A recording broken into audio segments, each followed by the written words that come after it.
saya angkatan 7 dari SMK Negeri 1 Kelapa Kantin, Kabupaten Belitung Timur.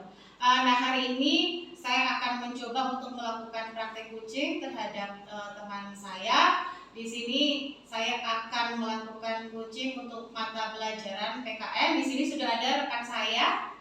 Silakan, Bu Neti, diperkenalkan. Terima kasih. Assalamualaikum warahmatullahi wabarakatuh. Perkenalkan, nama saya Neti Handayani. Saya guru PKN di SMK Negeri 1 Kelapa Kantin. Baik, terima kasih Bu Neti atas waktunya.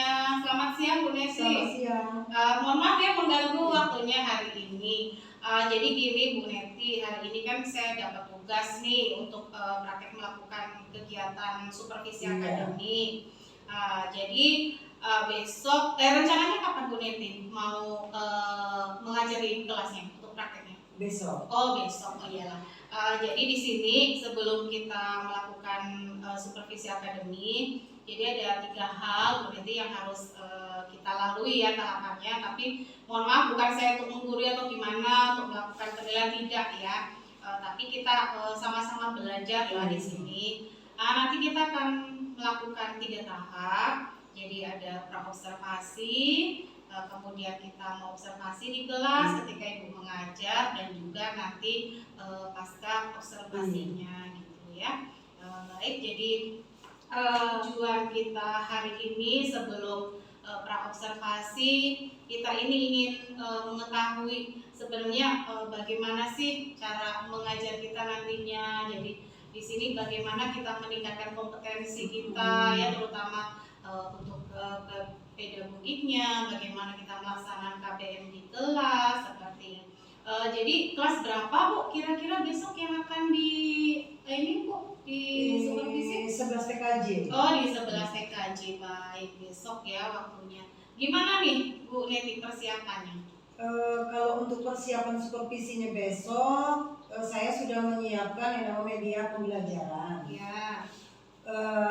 Lembar kerja peserta didik, RPP.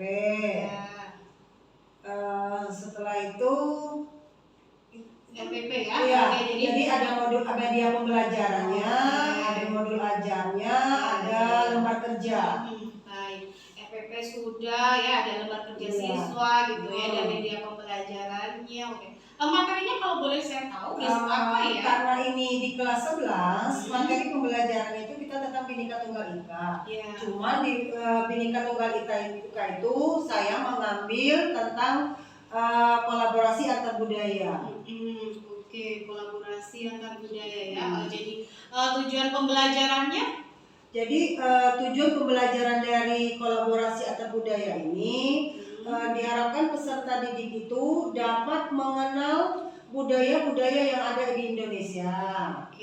Jadi mereka lebih tahu dan nantinya mereka akan menyajikan kolaborasi antar budaya itu di lingkungan sekolah, dan rencananya saya mau menyajikan hasil kolaborasi antar budaya antar peserta didiknya itu di lapangan sekolah. Oke, baik. Menarik sekali kelihatannya ya Bu ya. Jadi besok kita mau belajar di kelas, kita menyampaikan materinya gitu ya. Kira-kira langkah-langkahnya mau gimana Bu Neti besok? Jadi langkah-langkahnya besok saya itu persiapan itu ada mengucap salam, berdoa, membuka kegiatan pembelajaran. Setelah itu baru masuk ke materi kegiatan inti. Itu misalnya saya menjelaskan kepada siswa apa yang harus mereka persiapkan untuk materi selanjutnya yang akan saya jelaskan, misalnya tentang yang kolaborasi antar budaya tersebut. Iya, baik. Berarti besok ada berkelompok Bu? Iya. Menurut Ibu, kenapa Ibu lebih memilih kegiatan berkelompok itu? Saya milih berkelompok itu karena saya lihat peserta didik ini lebih enak dan lebih nyaman mereka untuk bekerja sama dan saling berkolaborasi. Karena setiap kelompok itu terdiri dari 4 sampai 5 siswa. Mereka saling bertukar pikiran. Jadi antara siswa yang satu dengan siswa yang lain kan itu beda-beda biasanya. Nah, saya anjurkan berdiskusi kelompok biar mereka saling memahami dan mengerti apa yang saya jelaskan di materi tersebut. Oh gitu ya. Memang kalau dengan berkolaborasi kita agak sedikit ya bisa menggali potensi siswa di antara yang mungkin kurang paham dengan yang paham, nanti mereka berbaur gitu ya mungkin ya. Kalau boleh saya tahu berkelompoknya ini berdasarkan apa? Berdasarkan minat bakat atau bagaimana? Kalau saya kemarin berdasarkan minat bakat mereka. Iya ya, biar lebih enak Iya, biar lebih enak. Oke. Kira-kira ada nggak tantangan tersendiri besok bagi ibu untuk memberikan materi ini? Tantangannya itu yang minatnya itu pasti lebih banyak ke minat ya. Dan berbakat mereka lebih bakatnya juga kelihatan, udah kelihatan. Nah, ada sebagian itu yang memang minat bakatnya itu belum kelihatan. Jadi harus kita beri contoh yang benar-benar mereka bisa, oh iya saya minat dan bakatnya di sini. Contoh misalnya mereka itu kinestetis atau mereka audiovisual atau mereka audio aja. Jadi itu dari kelompok dari siswa 30 siswa itu, jadi mereka itu memang minat bakatnya kelihatan di mana sampai di mana minat dan bakat mereka. Ada nggak strategi lain yang ibu gunakan selain berkelompok misalkan?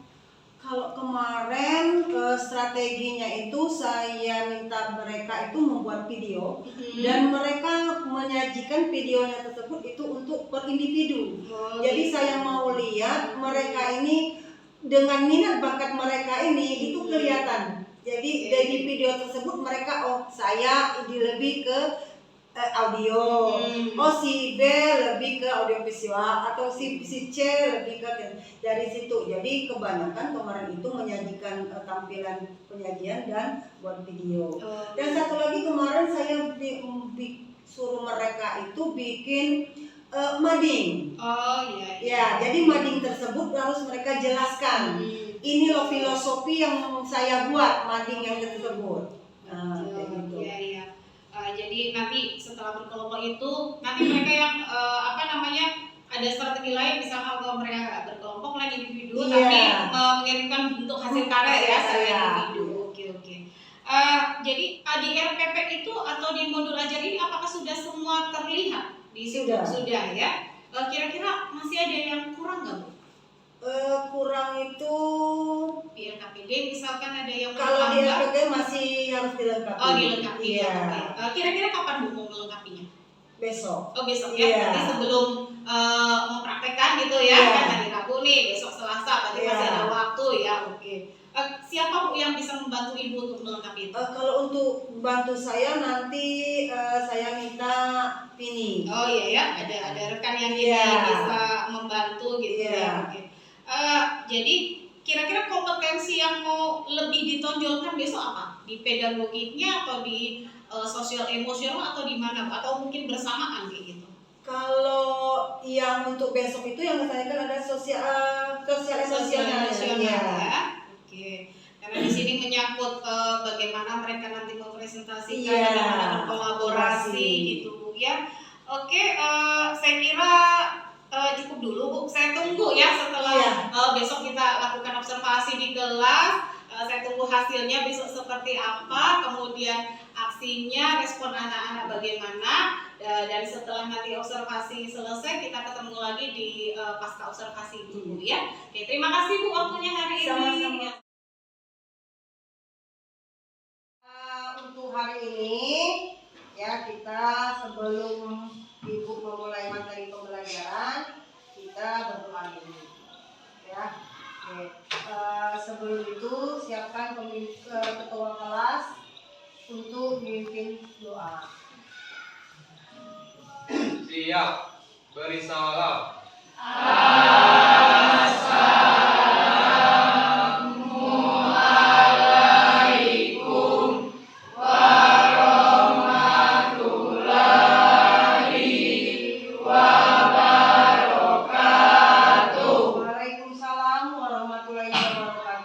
Teman-teman, sebelum kita belajar, ayo kita berdoa menurut kepercayaan dan agama masing-masing.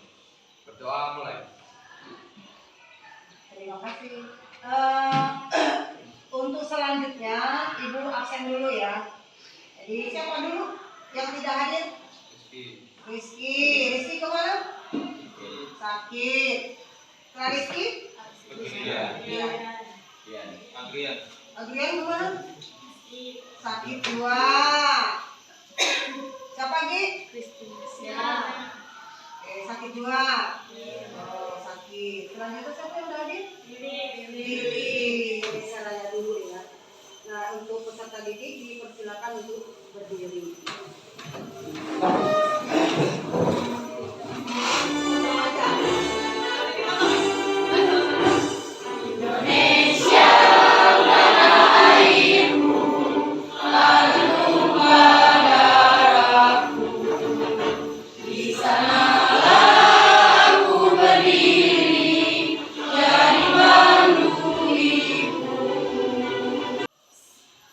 Ibu akan memberikan materi kita hari ini itu tentang interaksi budaya Nusantara di kancah dunia. Ya, jadi kemarin kalian sudah menampilkan dan menyajikan kolaborasi antar budaya. Ya, materi minggu ini adalah interaksi budaya Nusantara di kancah dunia.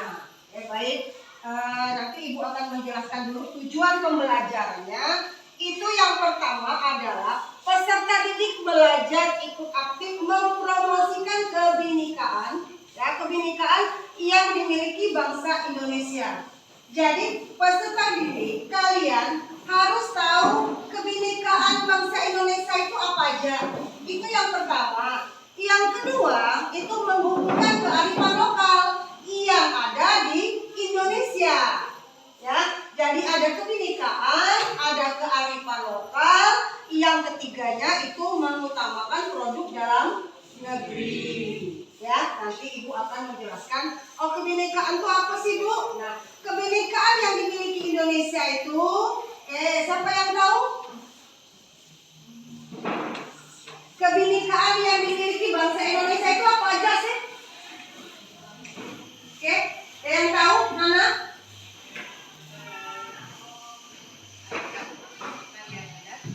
Tarian ada. Oke, yang lain? Rumah ada. Selain itu? Henry? Lagu daerah. Jadi ada tarian, ada lagu, ya, rumah ada. Itulah yang dinamakan kebinekaan. Ada istiadat juga, macam-macam ya. Nah, yang kedua itu ada kearifan lokal. Nah, kalau kearifan lokal yang dimiliki bangsa Indonesia itu banyak sekali ya. Salah satunya apa contoh? Apa nama? Kearifan lokal. Ibu contohkan, kita pesan saja ya, yang ada di, khususnya yang ada di Kelapa Kampir. Kearifan lokalnya itu apa? Oke, maras tahun. Selain maras tahun, buang jong. Kalau bahasa kita, bahasa kampung, buang jong itu selamat laut. Ya, selain itu,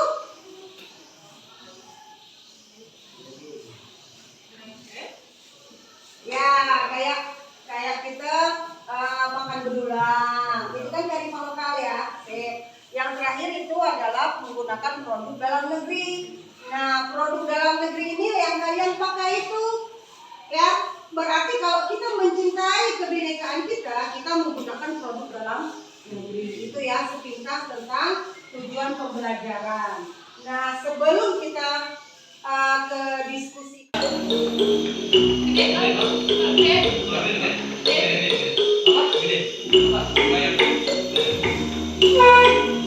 Kalau ini dari mana ini? Interaksi budaya Nusantara di kancah dunia. Globalisasi yang ditandai dengan perkembangan teknologi informasi membuat dunia seakan tidak berjarak borderless. Silakan kalian tadi sudah mengamati ya apa yang sudah ditayangkan di video itu tentang budaya Nusantara di kancah dunia. Yang pertama itu ada globalisasi, berpikir berpikir global, ya kan? Melestarikan kearifan budaya lokal Indonesia. Itu yang Ibu lihat yang bisa Ibu amati. Mungkin dari kalian nanti ada lain selain yang Ibu sebutkan tadi. Oke, silakan 125. Ya. Yang pertama tugas kalian adalah apa yang terlintas di benak kalian melihat kedua gambar tersebut. Itu yang pertama. Yang kedua, apa perbedaan yang mencolok antara gambar pantai tersebut? Lihat perbedaan yang mencolok. Oke. Yang ketiga, mengapa terjadi perbedaan? Ya, berarti ada apa, mengapa. Yang keempatnya, bagaimana cara mengubah. Oke.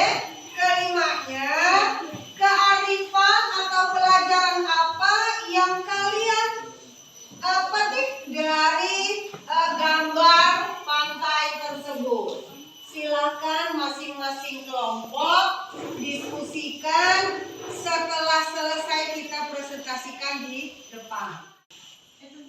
Jadi pada gambar di depan, Indonesia memiliki banyak sekali penampakan alam. Salah satunya yaitu pantai. Pada kedua gambar di depan, ada pantai yang kotor dan pantai yang bersih. Perbedaannya, pantai yang kotor disebabkan oleh pengunjung yang datang namun tidak bertanggung jawab. Sedangkan yang gambar yang di sebelah sana menunjukkan pengunjung yang bertanggung jawab. Sementara di kancah dunia, agar masyarakat dapat meniru suatu kebudayaan baru yang positif dan berguna untuk dapat lebih maju. Kedua, agar manusia dapat menjalin suatu kerjasama dengan baik. Ketiga, manusia dapat menjalin dan mempererat hubungan khusus bersama individu lain. Tadi dua kelompok sudah mempresentasikan hasil pengamatan kalian. Itu tentang budaya Nusantara dengan mengamati pantai.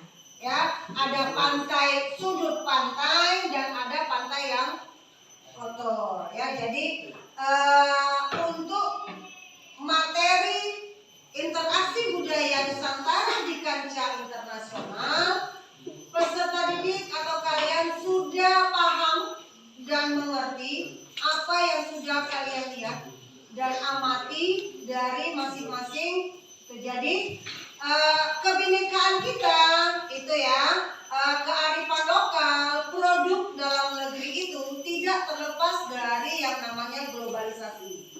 Karena globalisasi yang membuat bangsa Indonesia ini mempunyai produk, ya, mempunyai kearifan dan mempunyai kebinekaan.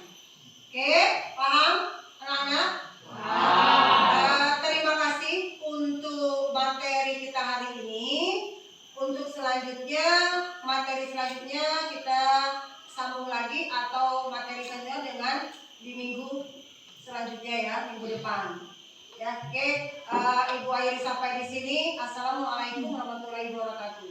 Waalaikumsalam warahmatullahi wabarakatuh. Selamat pagi, assalamualaikum warahmatullahi wabarakatuh. Waalaikumsalam warahmatullahi wabarakatuh. Terima kasih Bu Beka atas kehadirannya dan Bu Deti sebagai rekan saya.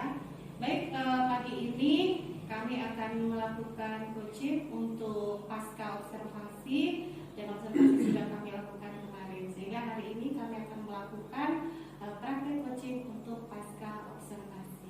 Baik, terima kasih. Assalamualaikum Bu Neti. Waalaikumsalam. Selamat pagi. Pagi. Gimana kabarnya hari ini? Alhamdulillah baik. Oh baik ya, sehat ya. Mohon maaf ya mengganggu waktunya sebentar. Kebetulan saya lihat kayaknya Bu Neti kosong ada jam, jadi saya mau ngobrol sebentar. Kita udah ketemu nih kemarin sebelum kita proses pembelajaran di kelas. Nah, sekarang kita mau melakukan pasca observasinya nih setelah Bu Neti melakukan pembelajaran di kelas. Bagaimana Bu ini perasaan Ibu setelah melakukan pembelajaran di kelas? Saya senang Senang, karena bisa berkolaborasi dengan mapel yang lain, Iya, yang iya. pertama dengan mapel bahasa Indonesia. Oke, iya, iya. Terus menurut Ibu nih, mana yang sudah baik dan mana yang mau dikembangkan lagi nih? Menurut saya yang sudah baik itu dari segi mereka dari kelompok ya. Iya, iya. Mereka sudah bisa bekerja sama, berkolaborasi bersama-sama, dan mereka pun sudah, cuman yang perlu diperbaiki mungkin dari peserta didiknya. Jadi peserta didiknya masih ada yang siswa itu yang belum mau mengutarakan pendapat. Iya, iya. Masih Jadi malu-malu ya. Dan mungkin media pembelajarannya supaya biar lebih menarik. Oh, gitu. Oke. Kira-kira apa nih yang mau diperbaiki ke depannya biar agak lebih menarik, kemudian siswanya bisa lebih aktif kayak gitu? Kalau menurut saya yang perlu diperbaiki itu di media pembelajaran. Oh, media. Mereka kalau dari tayangan video dan yang gambar-gambar itu dibuat supaya menarik, dan mereka pun ingin mungkin dengan kita tayangan video yang menarik mereka antusias untuk belajar lagi. Iya, Gitu. ya. Berarti kalau kita menyajikan media pembelajaran yang menarik, interaktif, anak-anak akan lebih iya. ini ya. Dan mereka tidak akan bosan dan jenuh. Betul, iya. Kira-kira kapan Ibu kita mau perbaikan lagi nih? Pertemuan selanjutnya. Oh, pertemuan selanjutnya ya. Iya. Semoga bisa nanti ya. Jadi mereka akan lebih tertantang Iya. lagi ya untuk belajar. Kira-kira siapa nih Bu yang akan membantu Ibu nih mempersiapkan semuanya? Itu kalau ini saya bisa minta bantu dengan saudara Pindi. Ya, oke. Ya, biar nanti bisa apa ya? Ibu merasa terbantu, Iya. terus mencari yang apa namanya lebih baik gitu ya, medianya lebih untuk anak-anak gitu ya. Oke. Baik Bu, itu untuk pasca observasi. Kemudian kita merefleksi sedikit nih Bu. Tadi kan sudah kita ngobrol-ngobrol apa yang sudah baik di pembelajaran yang Ibu lakukan. Kira-kira menurut Ibu yang masih kurang tadi sudah dijelaskan. Nah sekarang untuk refleksi ini kita mau mengulas sedikit nih. Bagaimana sih perasaan Ibu ketika kita saling berkolaborasi, Ibu melaksanakan pembelajaran dan saya ikut di dalamnya. Bagaimana lah perasaan Ibu? Perasaan saya senang ya, karena saya bisa berkolaborasi dan saya pun pengen tahu lebih banyak.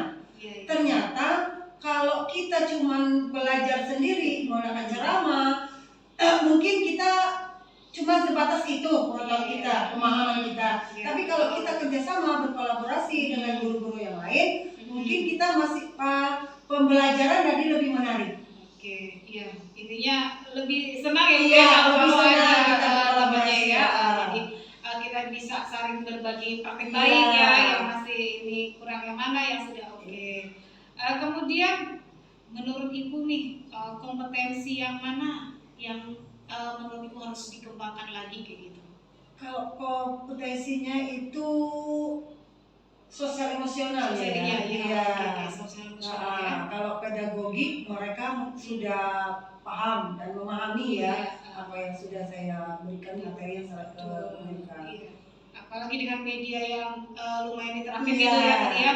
Untuk saya kira penyerapan materinya mereka bisa gitu ya, lebih paham. Tapi kalau untuk ya mungkin kerjasama di kelompoknya masih kurang ya, masih malu-malu. Nah, untuk kompetensi selanjutnya nih, kira-kira Ibu punya rencana apa ke depan? Saya pengen rencana itu mengikuti diklat dan mengajak rekan-rekan sesama guru untuk mengikuti diklat yang bisa membuat kita pembelajaran itu lebih menarik dan interaktif. Untuk siswa.